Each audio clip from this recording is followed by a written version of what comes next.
Gentleman yields. Chair now recognizes the gentleman from North Carolina, Mr. Bishop. Thank you, Mr. Chairman. How do I pronounce your name? Is it Weigman? It's Wigman. Wigman. Yeah.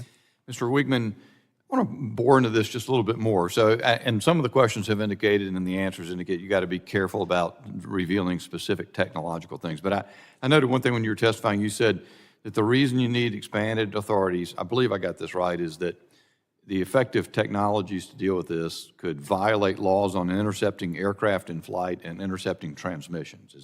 Did I get that correct? That's right. And maybe you could just help me understand a little bit better. If you've got like a mass spectator event, which is one thing that's been raised, it seems to me, how do you have and you've also said, several of you have made the point that, how you intercept data to prevent intruding on privacy and only certain types of data. And I must tell you, that has a sophistication level I don't really understand. Why not just have a rule that anybody who flies a drone near a mass spectator event, the drone's going to be destroyed in the air?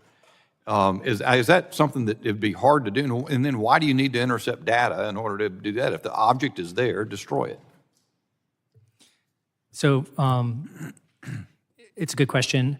I think the way it works, as I understand it, and my colleagues can talk about this operationally, if you had, let's say, a football game, and you would have a perimeter, it would be declared as a temporary flight restricted area. Okay. So around that, you're going to have a buffer zone. You have an area where it's a no-go, and then you have a larger area around that where you might want to detect what's flying, and then you have a larger area around that where you might be tracking, but regular commercial drone use is okay.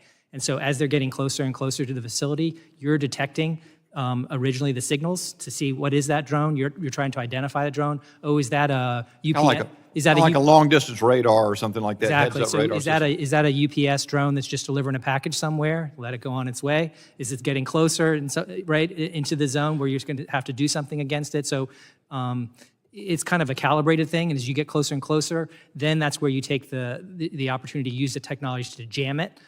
Is most frequently rather than destroy the drone. You're interfering with its navigation in a way that confuses it and requires it to land. And that's what they do in these scenarios to make it land somewhere rather than it's not the same as shooting it out of the sky is my understanding of how it works.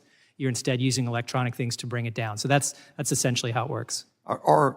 Is the technology, and I've always been curious about that. I've asked that, first time I asked it in a hearing a couple of years ago, there's a Twitter of laughter throughout the room about naivety of thinking you could destroy the thing in the air, and I guess maybe if it leaves debris to fall or something, I could understand it could be that. dangerous also, I think. Yeah. If you were just to kinetically destroy it, I imagine there would be some hazards with that. Should the average person looking at this or the average congressman trying to understand it believe that these technologies where you can use electronics to force the device to land are successful or have a high degree of reliability? Maybe I'll direct that to Mr. Jones. Yeah.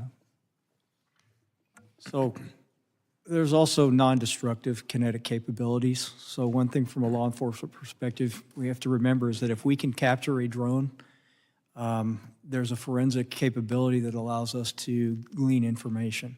Yeah. And so that's important to us, as well as avoiding or minimizing any collateral damage. We have to be very careful in any application of force in public areas, responsible law enforcement, first do no harm. Is any witness able to testify? Because what you've essentially laid out is we've had a series of short-term reauthorizations of what you had, the authorities that now exist, and the issues you want to expand the authorities. And I have concerns, especially after a variety of ways in which I think government authority has misused power to intercept information or learn information about the American people and has gone too far. What are can anybody describe what the hesitancy is and why they're not significant, or why they should be overruled and proceed with this more expanded authority? Mr. Wigman?